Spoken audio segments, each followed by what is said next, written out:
It's been a while since our last video on creative warm-up courses. Since then, there have been several new additions to the mode that have allowed level designers to improve their work. What's going on, everybody? My name is Dan, and in this video, we'll be showing you some of the newest and best creative maps to help you warm up this season. Each level and its creative code will be posted in the description below. We've also included accompanying videos for each level, where the creator explains and walks us through their course. Be sure and check those out if you're unsure of what to do in a certain area. And if you need a reminder on how to add these maps, there are some instructions down there as well.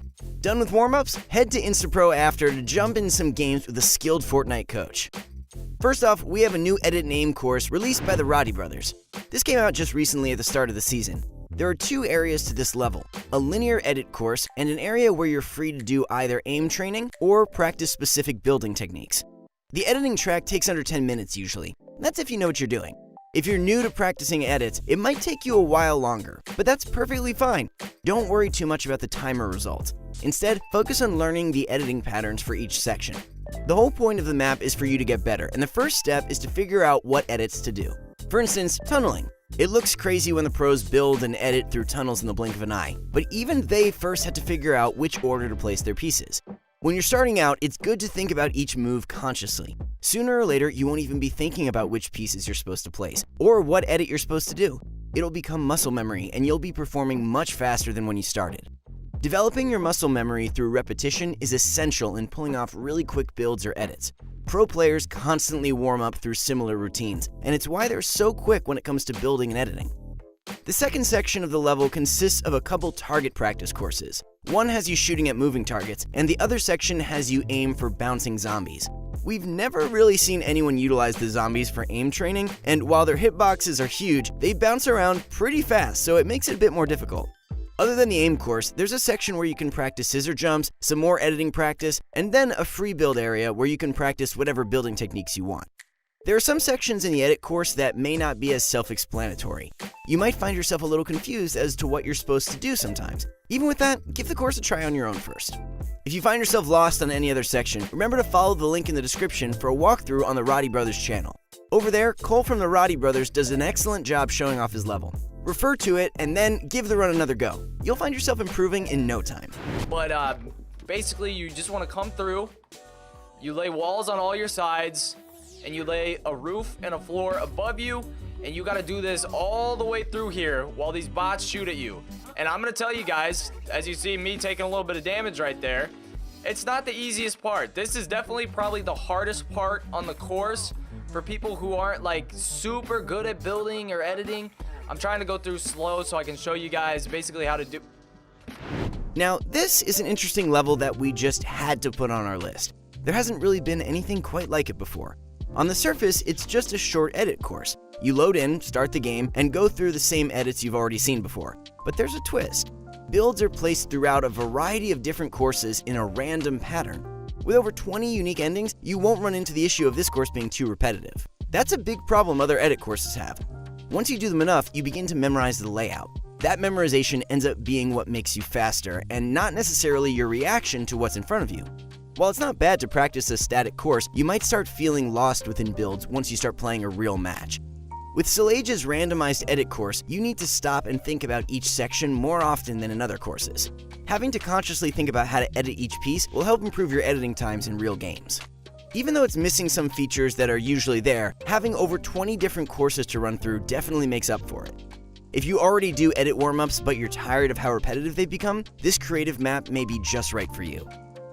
This next course is from Solage again, but what can we say? He makes some really good warm-up levels. His maps always include a ton of cool features, and his latest aim course is no exception. When you load in, proceed forward and drop down the hole. From here, you have 4 courses you can choose from. There's A, target practice, B, flick shot practice, C, tracking practice, and D, an edit practice course. Within each quadrant, you can select your weapons and then choose your mode of practice. For instance, in the shotgun flick section, there's a clay pigeon shooting range. Training bots will fly out toward you, and you need to hit them out of the air. You have to sometimes reset the bots with a nearby button, but despite the bugs, it's a great way to practice flicking to targets mid-air. That's just one example of the variety of training methods contained in this level. One of my favorites in this map for tracking is the 360 tracking arena. You get dropped down into the course and are surrounded by bots at varying heights and different strafe lengths. So at some points the bots will be moving half a tile and others will be moving 2+ tiles. This section is great because it combines the short and the long strafe, but as well you get more unique angles in looking downwards and upwards to hit your targets. To get back to this hub and select another course, just open the menu and press Respawn. One cool feature of this level is the selectable background colors in the aim areas. You can choose between a white or black background depending on which you prefer. Darker backgrounds can provide a bit more of a challenge, so you should try using them. Now, there are 4 versions of this map. One is the whole map, which includes every feature but suffers from lag issues. Then there's the optimized version. It still includes each course but has removed certain sections to help reduce lag. Then there are 2 more versions, splitting up the courses again to reduce lag even more. These are meant more for console users that still experience frame drops on the optimized version. We recommend starting with the optimized version as it's the most polished one. If it runs fine on your system, you can try out the full version too. However, if you're still experiencing lag, then we recommend just loading into the split versions.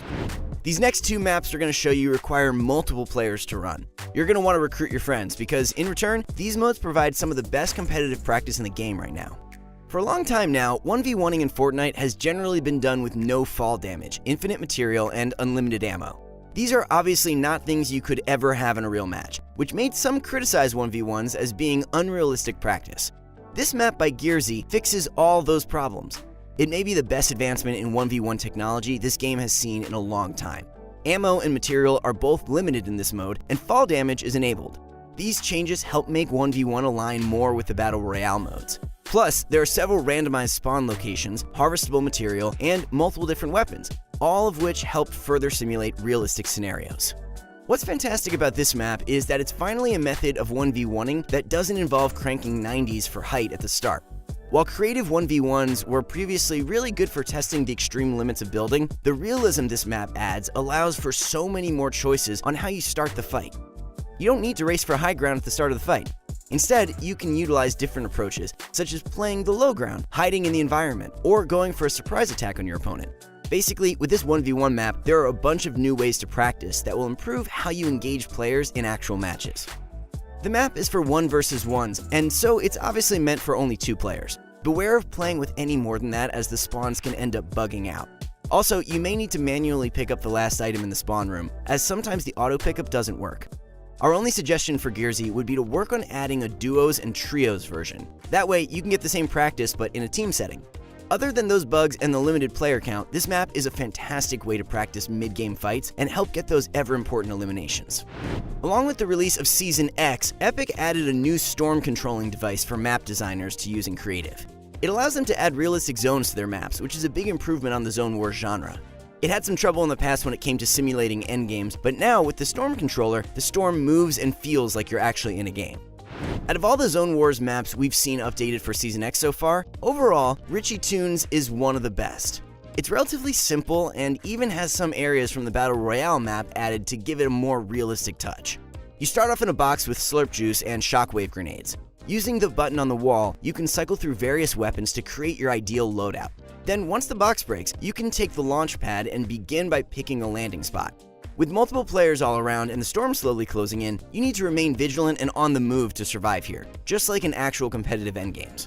Since trios are going to be a big part of competitive Fortnite for the foreseeable future, Richie included a trios version of the map. With that, you can practice the same endgame scenarios, but with your teammates. They're 2 separate codes, so make sure you pick the right one whenever you load in. Warming up is a large part of each pro player's routine, and is part of what makes them so fast and clean when it comes to their aim, builds, and edits. If you're trying to improve your own gameplay, you should definitely check out these levels. Throw in 10 or 15 minutes of practice before you hop into a match, and you'll start to see the results. As a reminder, all the codes and walkthrough videos are in the description. Also, feel free to share in the comments what creative maps you use to warm up with. Thanks so much for watching this video, guys. If you liked it, make sure you share it with your friends, and also subscribe to our channel because we have a lot more videos just like this coming at you every single day. Also, if you want to find me on all social media channels, you can at Daniel Ammerman. Thanks so much for watching, guys, and see you guys out there.